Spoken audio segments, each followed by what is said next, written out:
자, 이 시간에 하나님의 말씀을 같이 나누기 원하는데 하나님의 말씀은 누가복음 4장 1절에서 13절까지의 말씀입니다. 지난 시간에 이어서요, 예수님께서 받으신 세 가지 시험 두 번째 시간인데요, 다 같이 자리에서 일어나셔서 저와 여러분 한 절씩 교독하도록 하겠습니다. 제가 먼저 읽겠습니다. 예수께서 성령의 충만함을 입어 요단강에서 돌아오사 광야에서 40일 동안 성령에게 이끌리시며 마귀에게 시험을 받으시더라. 이 모든 날에 아무것도 잡수시지 아니하시니 말씀과 다음에 주이신지라. 마귀가 이르되 내가 만일 하나님의 아들이거든 이 돌들에게 명하여 떡이 되게 하라. 예수께서 대답하시되 기록된 바 사람이 떡으로만 살 것이 아니라 하였느니라. 마귀가 또 예수를 이끌고 올라가서 순식간에 천하 만국을 보이며 이르되 이 모든 권위와 그 영광을 내가 너희에게 주리라. 이것은 내게 넘겨준 것이므로 내가 원하는 자에게 주노라. 그러므로 내가 만일 내게 절하면 다 내 것이 되리라. 예수께서 대답하여 이르시되 기록된 바 주 너의 하나님께 경배하고 다만 그를 섬기라 하였느니라. 또 이끌고 예루살렘으로 가서 성전 꼭대기에 세우고 이르되 내가 만일 하나님의 아들이거든 여기서 뛰어내리라. 기록되었으되 하나님이 너를 위하여 그 사자들을 명하사 너를 지키게 하시리라 하였고, 또한 그들이 손으로 너를 받들어 내 발이 돌에 부딪히지 않게 하시리라 하였느니라. 예수께서 대답하여 이르시되 주 너의 하나님을 시험하지 말라 하였느니라. 같이 있습니다. 마귀가 모든 시험을 다 한 후에 얼마 동안 떠나니라. 아멘. 같이 자리에 앉으시겠습니다. 다 같이 기도할까요? 하나님 아버지, 예수 그리스도의 시험 받는 이 장면을 우리가 묵상하면서 우리 인생에도 경험되는 수많은 시험 가운데 예수님이 승리하신 그 동일한 방법으로 우리도 승리하기를 원합니다. 성령께서 우리를 덮어주시고 또 말씀을 주사 우리가 순간순간 깨어 근신하며 마귀에게 말씀으로 대적하며 승리하는 우리 모든 성도님들 다 되어지게 하여 주시옵소서. 이 시간에 하나님의 말씀 듣게 하시고 또 그렇게 순종하게 원하며 살아계신 예수 그리스도의 이름으로 기도합니다. 아멘, 아멘.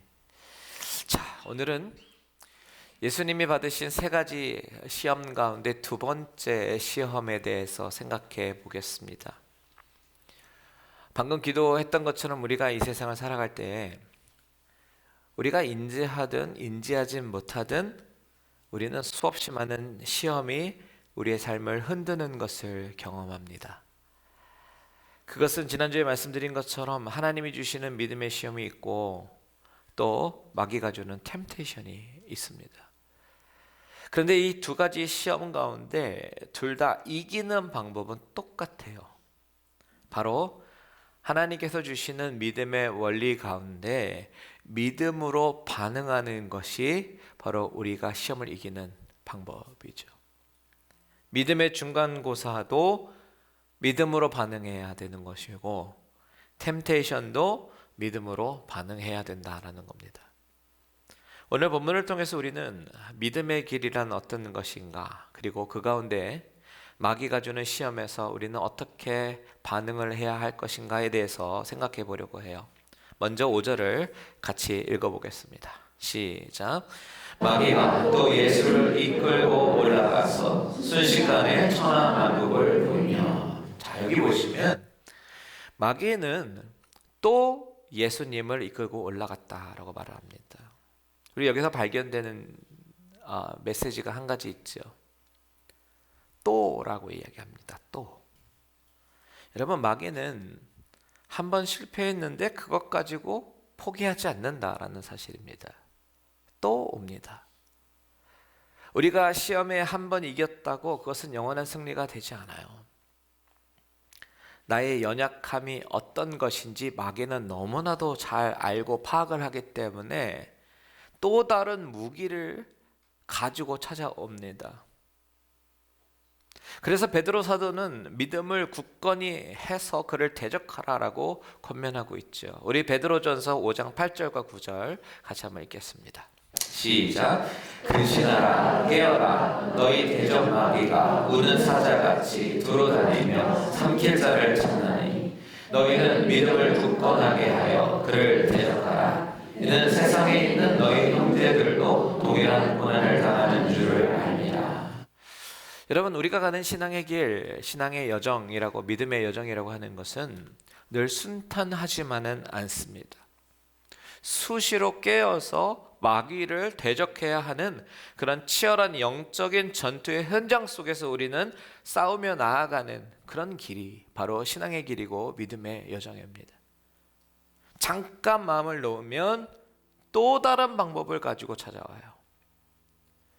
그래서 여러분, 우리 갈릴리 은혜교회 성도님들께 제가 축복하기 원하는 것은, 우리 성도님들은 늘상 우리가 경험되는 이 마귀의 시험과 유혹과 전투 가운데 베드로 사도의 권면처럼 늘 믿음을 굳건히 해서 근신하고 깨어서 이 영적인 전투 가운데 승리하는 우리 모든 성도님들 되시기를 주님의 이름으로 축복합니다. 그렇다면 이 두 번째 시험에서 마귀가 시험하는 이 시험은 어떤 방식으로 이루어지는가? 오늘 5절에 보니까요, 마귀는 예수를 이끌고 올라갔다라고 이야기합니다. 높은 어딘가에 데리고 올라간 것 같아요. 그리고 거기서 천하만국을 보여주죠. 그렇다면 마귀가 예수님을 데리고 올라가는 곳이 어디일까? 그런 궁금증이 우리는 생길 수가 있습니다. 이것과 관련해서 우리는 이 구절과 병행 구절인 마태복음을 같이 한번 참고할 필요가 있는 것 같아요. 마태는 이 부분을 어떻게 기록하냐면, 마태복음 4장 8절에 보면 마귀가 또 그를 데리고 지극히 높은 산으로 가서 천하만국과 그 영광을 보여. 자, 지극히 높은 산으로 갔다. 그리고 거기서 천하만국을 보여줬다라고 기록하고 있어요. 그런데 누가는 이 지극히 높은 산이다라고 기록하지 않고 그저 올라갔다라고만 기록한단 말이죠. 그 이유가 있습니다. 누가는 각 저자마다 이제 강조점이 다른데, 누가가 강조하고 싶은 건 뭐냐면 어디로 가서 무엇을 했느냐 이런 것들을 설명하고 싶다기보다는, 누가는 이 시험의 근본적인 의미를 더 독자로 하여금 집중하게 만들고 싶었던 것 같아요. 그게 뭐냐면 근본적인 그 시험, 어떤 시험이냐? 6절에 보니까 모든 권위와 그 영광을 내가 너에게 주리라. 누가는 이 두 번째 시험이 바로 이 권위 문제, 그리고 이 높은 영광에 대한 문제다. 그 시험이 바로 이런 초점이다 라는 것을 바로 독자들로 하여금 집중하게 하고 싶었던 것 같습니다. 그래서 오히려 마태가 기록하지 않은 한 단어를 사용하죠. 그게 뭐냐면 바로 5절에 보니까 순식간에라는 단어입니다. 마귀가 예수님을 순식간에 높은 곳으로 이끌고 올라가서 천하만국을 보여줬다라고 얘기하는 것이죠. 자, 보여줬고 순식간에. 자, 이것은요, 인간의 그 본성 중에 어떤 것을 갈망하는, 어떤 것을 건드리는 거냐면, 우리 인간이 보이는 것에 좀 집중하고 그리고 갈망하는 그런 게 있거든요. 안목의 정욕을 말하는 겁니다. 그것을 다 건드리는 거예요. 다른 사람보다 더 좋은 것 갖고 싶고, 그리고 다른 사람보다 더 높은 데 위치하고 싶고, 다른 사람보다 더 영광을 받고 싶고, 어텐션 받고 싶고, 더 큰 권력을 누리고 싶은 그런 본성, 그런 마음을 자극하는데, 그런데 그것을 자극할 때 순식간에 라는 단어를 통해서 그 영광과 권력을 누리는 그 방법이 어려운 길, 천천히 가야 하는 스텝 바이 스텝으로 가는 것이 아니라 쉬운 길로 가라고, 쉬운 길로 쉽게 가게끔 유혹을 하는 그런 장면입니다. 여러분, 우리가 사는 이 시대가 어떤 시대입니까? 초고속 시대지요. 우리는 느린 것을 싫어합니다. 빨리빨리 민족입니다. 인스턴트 시대입니다. 인터넷도 초고속이어야 되고, 열차도 초고속이어야 되고, 승진도 초고속으로 하고 싶고, 음식도 초고속으로 먹고 싶습니다. 다 초고속을 추구하는 시대예요. 왜냐하면 시간이 아깝다는 거죠. 그 주어진 시간을 좀 더 효율적으로 쓰면, 그리고 자기 개발을 하면 그 시간에 다른 사람보다 더 앞서 나갈 수 있고, 또 승진할 수 있고, 높은 연봉을 받을 수 있고, 높아질 수 있다는 것이죠. 다 경쟁하며 사는데 그 가운데 남들보다 내가 더 잘 나가야 되니까요. 그런 시대 가운데 살고 있어요. 그렇기 때문에 어떻게 보면 요즘 시대는 오늘 본문에 나오는 이 사탄의 두 번째 유혹이 너무나도 매력적으로 보이는 그런 시대일지도 모르겠습니다. 그런데요, 예수님의 사역을 한번 가만히 보십시오. 예수님께서 하신 사역들을 가만히 보면 예수님은 쉬운 길로, 빠른 길로, 지름길로 가는 길로 그렇게 선택하지 않으십니다. 예수님의 사역의 핵심인 구원 사역을 보면 그 구원 사역의 길은 결코 쉬운 길로 갈 수 있는 사역이 아니에요. 반드시 십자가의 길을 가야 되고 고난의 길을 거쳐야 됩니다. 그 길이 아니면 구원 사역을 이룰 수가 없죠. 사실 예수님에게도 이 길을 두려운 것임은 확실했던 것 같아요. 그래서 겟세마네 기도를 보면 주님은 이 잔을 내게서 거둬달라고 기도하지 않습니까? 결코 순종하기가 쉬운 길이 아니고 결코 감당하기가 어려운 길임에도 틀림이 없어요. 그럼에도 불구하고 그 주님은 그 길을 묵묵히 가시잖아요. 그런데 오늘 본문에서 마귀가 유혹하는 이 유혹의 본질이 뭐냐면 쉽고 빠르게 모든 사람이 인정받는 그런 사람이 되라는 겁니다. 왜냐하면 마귀의 목적은 십자가를 막는 것에 있기 때문입니다. 여러분, 하나님께서 인도하신 우리의 신앙의 길은 어떤 길인가? 너무나도 어렵고 순종하기 싫고, 순종하기가 어렵고 순종의 대가를 치러야 되고 희생을 감내해야 되는 그런 길입니다. 그런데 마귀는 그렇게 하지 말라고 오늘도 우리에게 말하죠. 논리적으로 생각하라는 거예요. 빠르고 효율적으로 눈에 보이는 이런 가시적인 결과를 내가 너에게 줄 거니까 어려운 길 선택해서 돌아가지 말라라고 얘기합니다. 하지만 우리가 신앙생활을 쉽게 하려고 하면 할수록 그것은 주님께서 말씀하시는 믿음의 길과는 정반대의 길로 가고 있다는 사실을 우리는 알아야 합니다. 주일날 예배도 있고 수요 예배도 있고 새벽 예배도 있고 너무나도 많지요. 피곤도 하고 시간도 웨이스트하는 것 같기도 하고 뭐 굳이 그렇게까지 해야 되나 그런 생각이 듭니다. 봉사 왜 그런 걸 해야 됩니까? 나는 힘들고 피곤한데 그냥 편하게 신앙생활 하고 싶지요. 주일 예배 한번 참석하면 됐지. 뭐 이런 거 저런 거 왜 합니까? 성경 읽는 것도 귀찮고 기도의 자리에 나가는 것도 힘들고. 여러분, 이 모든 것은요 사탄이 우리로 하여금 주님이 말씀하시는 것과 정반대의 길로 유도하고 있다는 사실이에요. 쉬운 길로 가라는 겁니다. 고난의 길, 희생의 길 다 필요 없다는 겁니다. 지금 마귀가 우리에게 속삭이는 이 유혹, 이런 것들이 우리가 경험하듯이 이 마귀는 오늘 본문에서 예수님에게 똑같이 하고 있습니다. 그렇다면 여러분, 마귀가 제시하는 방법을 한번 볼까요? 6절과 7절 한번 읽어보겠습니다. 6절과 7절 시작. 이르되 이 모든 권위와 그 영광을 내가 내게 주리라. 이것은 내게 넘겨준 것이므로 내가 원하는 자에게 주노라. 그러므로 내가 만일 내게 절하면 다 내 것이 되리라. 자, 모든 권위와 모든 영광을 준대요. 근데 누가 누구에게 준다고 얘기합니까? 마귀가 예수님께 준대요. 이게 말이 됩니까? 무슨 자격으로 준다고 얘기합니까? 여러분, 마귀는 그런 권위가 없어요. 그런데 오늘 본문에 보니까 마귀는 이런 얘기를 합니다. 이것은 내게 넘겨준 것이므로 내가 원하는 자에게 주노라. 마귀는 나에게 넘겨준 것, 이렇게 얘기합니다. 주어가 생략되어 있죠. 그 주어가 뭐냐면 하나님이 마귀 자신에게 이런 권위를 넘겨주셨다. 그러니까 나는 내가 원하는 자에게 줄 수 있다라고 이야기하는 것입니다. 여러분, 이 표현 속에서 우리가 한 가지 발견하는 것은 마귀도 모든 권위와 영광을 부여하는 권위자가 하나님이시다라는 사실을 인정하고 있습니다. 그것을 전제하고 말하고 있어요. 그리고 나머지 말하는 것은 다 거짓말입니다. 하나님은 마귀에게 그런 권위를 넘겨주신 적이 없지요. 물론 욥기에 보면 하나님이 잠깐 허용하신 적은 있습니다. 그것은 그야말로 잠깐 동안 허용하신 것이죠. 모든 권위는 하나님께 속하여 있습니다. 그렇지만 하나님의 어떤 뜻과 의도에 의해서 잠깐 마귀에게 제한적으로 허용하실 수는 있어요. 그런데 그것을 가지고 마귀는 하나님께서 나에게 권위를 주셨다라고 거짓말을 합니다. 그렇기 때문에 나에게 절하라. 그러면 다 너의 것이 될 거야 라고 얘기하고 있는 것이죠.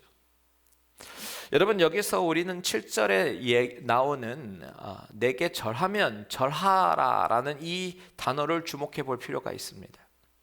이 절하다라는 이 단어는요, 우리가 어제 구정이었듯이 설날에 한 가족이 모여서 세배하는 그런 엎드림을 이야기하는 것이 아닙니다. 절하는 행위를 이야기하는 것이 아니에요. 이 단어를 원어로 보면 프로스키네오라는 단어가 사용이 되어 있는데, 이 단어의 뜻은 예배를 뜻하는 겁니다. 그래서 영어 성경에 보면 worship이라고 번역을 하고 있어요. worship입니다. 근데 여러분, 예배는 오직 누구에게만 드려야 됩니까? 오직 하나님 한 분에게만 드려야 되는 겁니다. 믿으십니까? 10계명을 기억해 보세요. 하나님이 주신 가장 첫 번째 계명은 나 외에 다른 신을 두지 말라라고 말씀하시면서요, 이 계명에서는 그 어떤 것도 형상화하지 말라고 말씀하시죠. 그러면서 하나님이 뭐라고 말씀하시냐면 그것들을 절하지 말라, 섬기지 말라. 그러면서 4계명으로 넘어오면 안식일을 기억하여 거룩하게 지키라 라고 말씀하시지요. 하나님 이외에 그 어떤 것도 우리의 예배 대상이 될 수가 없습니다.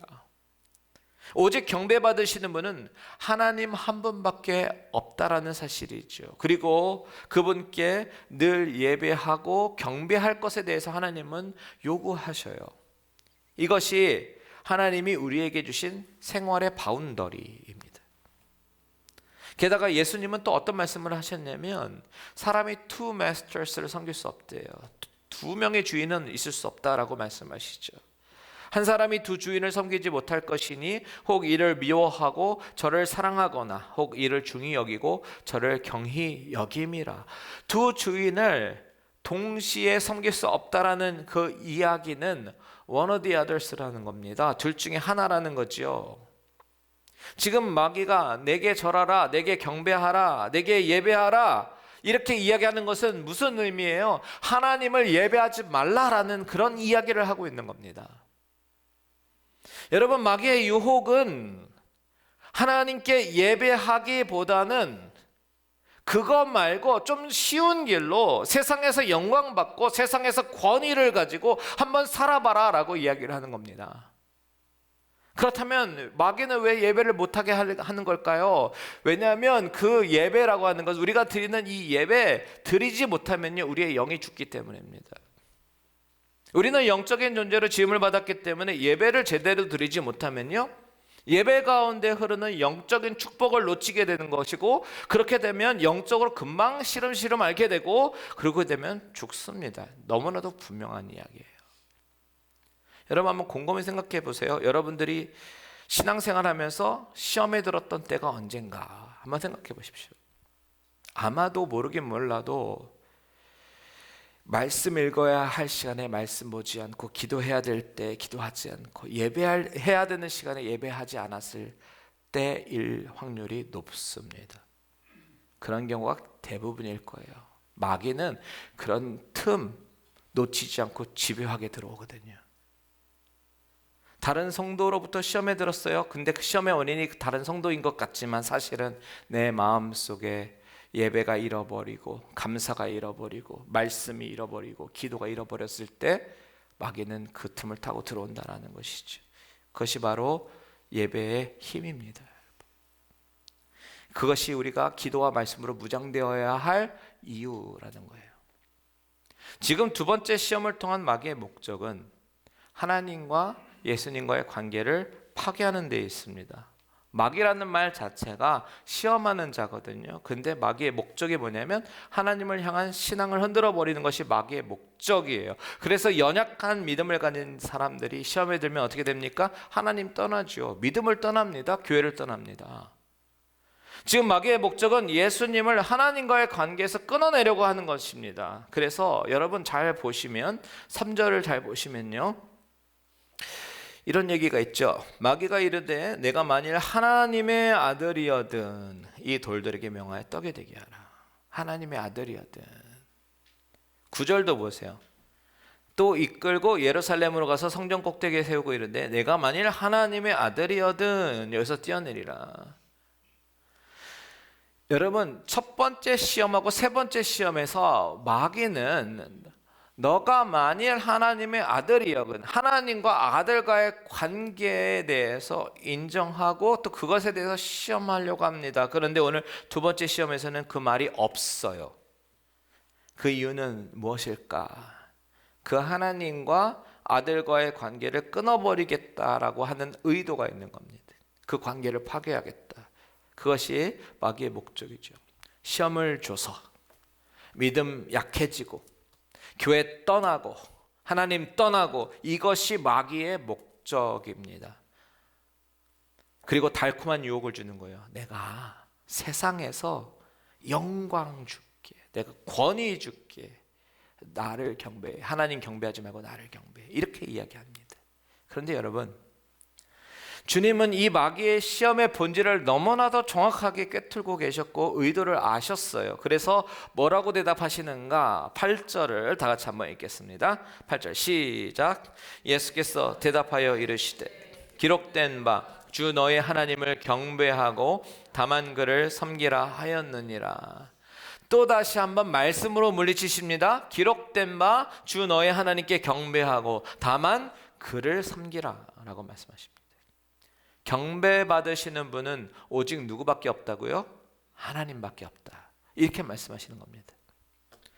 근데 이 말씀은 신명기 6장의 말씀이죠. 우리 다 같이 신명기 6장으로 말씀으로 가서 어떤 컨텍스트에서 말씀을 하셨는가 한번 살펴보겠습니다. 6장 12절 13절 같이 읽겠습니다. 시작. 너는 조심하여 너를 애굽 땅 종되었던 집에서 인도하여 내신 여호와를 잊지 말고 내 하나님 여호와를 경외하며 그를 섬기며 그의 이름으로 맹세할 것이니라. 자, 여기 12절을 보시면요, 너는 조심하여 라고 얘기하죠. 조심하라. 이것은 워닝입니다. 경고입니다. 조심하래요. 뭘요? 출애굽하게 하신 여호와를 잊지 말라. 다시 말하면 너를 구원하신 하나님을 잊지 말라, 이 얘기입니다. 우리에게 구원을 주신 그 하나님 잊지 말고 그 하나님을 경외하고 그를 섬기라 라고 워닝을 하고 있는 겁니다. 왜 이런 말씀을 할까요? 자꾸만 구원자이신 하나님을 잊어버리니까요. 그분이 두려움과 경외의 대상임을 자꾸만 잊어버리니까요. 그래서 make sure 하는 겁니다. 구원자 하나님 잊지 말고 그 하나님 경외하고 섬기라, 즉 예배하라, 경배하라, 이 이야기를 하고 있습니다. 그렇다면 이 말씀을 하기까지 앞에서 어떤 상황이 있었는지, 어떤 컨텍스트였는지 우리가 한번 살펴보기를 원하는데, 그 앞구절 바로 10절과 11절을 같이 한번 읽겠습니다. 시작. 내 하나님 여호와께서 내 조상 아브라함과 이삭과 야곱을 향하여 내게 주리라 맹세하신 땅으로 너를 들어가게 하시고 내가 건축하지 아니한 크고 아름다운 성읍을 얻게 하시며 내가 채우지 아니한 아름다운 물건이 가득한 집을 얻게 하시며 내가 파지 아니한 우물을 차지하게 하시며 내가 심지 아니한 포도원과 감람나무를 차지하게 하사 내가 배불리 먹게 하실 때에. 이게 전체적인 한 문장인데 맨 마지막에 어떤 때에 라고 하면서 딱 마무리가 되죠. 그때가 언제인가? 자, 좀 끊어서 생각해 보면 내 하나님 여호와께서 아브라함과 이삭과 야곱에게 맹세하신 땅으로 들어가게 하실 때, 맹세하신 땅 뭐예요? Promised Land이죠. 가나안 땅. 그 땅으로 들어가게 하셨을 때에 라고 얘기하는 거죠. 그리고 그 다음에는 그 가나안 땅에서 너희들이 건축하지는 않았지만 크고 아름다운 성읍을 얻게 하실 그때에. 그렇죠? 세 번째, 그곳에서 너가 채우지 않는, 너가 벌지 않았던 아름다운 물건들이 가득 찬 그 집을 하나님께서 채우게 하실 때에. 그 다음, 너가 우물을 파지 않아도 물을 마시게 될 때에. 그 땅에서 또 너가 포도원과 감람나무를 심지 않아도 배불리 먹게 하실 그때에 라는 겁니다. 지금 하나님께서 약속의 땅 가나안으로 인도하셨고 그 땅 가운데서 받게 하실 축복들을 쭉 말씀하시는데 바로 그때 너는 조심하라라고 얘기합니다. 경고하고 있는 겁니다. 하나님이 주신 축복 가운데 출애굽하게 하셨고 광야에서 줄이지 않게 하셨고 마침내 큰 노력을 하지 않아도 살게 될 그 약속의 땅에서 모든 것을 하나씩 누리기 시작할 그때에 바로 그때 조심하라는 겁니다. 뭘요? 12절 13절에서 말하는 구원자 하나님 잊지 말라고요. 하나님 경외하며 그를 섬기라고 말씀하시는 겁니다. 주객이 전도되지 말라는 거예요. 우선순위가 바뀌지 말라는 겁니다. 내 삶의 안정과 내 삶의 평안함과 내 삶의 풍부함 다 하나님이 주신 건데 그 하나님이 잊어버리고 그저 그 우리의 삶에 빠져서 그것이 새로운 나의 우상이 되고 경배 대상이 되고 이 세상에서 권력 유지하면서 내가 어텐션 받고 영광 받는 것에 빠져서 하나님을 예배해야 될 그 시간에 다른 것을 섬기고 하나님을 예배해야 될 그 자리에 나는 다른 것을 예배하고 있고 그거 조심하라라고 주님께서 경고하시는 겁니다. 왜요? 유일한 예배 대상자는 하나님이시니까요. 여러분, 우리가 이 세상의 것을 누리느라 유일하신 하나님께 대한 예배가 소홀해지기 시작하면요, 하나님은 그냥 보고만 계시지는 않아요. 분명히 조심해라고 경고하시잖아요. 그렇다면 그 이후에 뭐가 있다는 이야기입니까? 신명기 말씀 그 뒤에 말씀 계속해서 볼게요. 14절과 15절 같이 있습니다. 시작. 너희는 다른 신들 곧 내 사면에 있는 백성의 신들을 따르지 말라. 너희 중에 계신 너희의 하나님 여호와는 질투하시는 하나님이신즉 너희의 하나님 여호와께서 내게 진노하사 너를 지면에서 멸절시키실까 두려워하노라. 다른 신들, 사면에 있는 백성의 신들 뭐예요? 가나안 땅에 들어가면 그 가나안 원주민들이 섬기던 이방 신들도 있을 것이고 그 주변에 있는 나라들에서 그 사람들이 속한 그 사람들의 같이 나름대로 섬겼던 이방 신들이 있는데 그 사람들이 섬기는 것과 똑같이 섬기지 말라라고 말씀하신죠.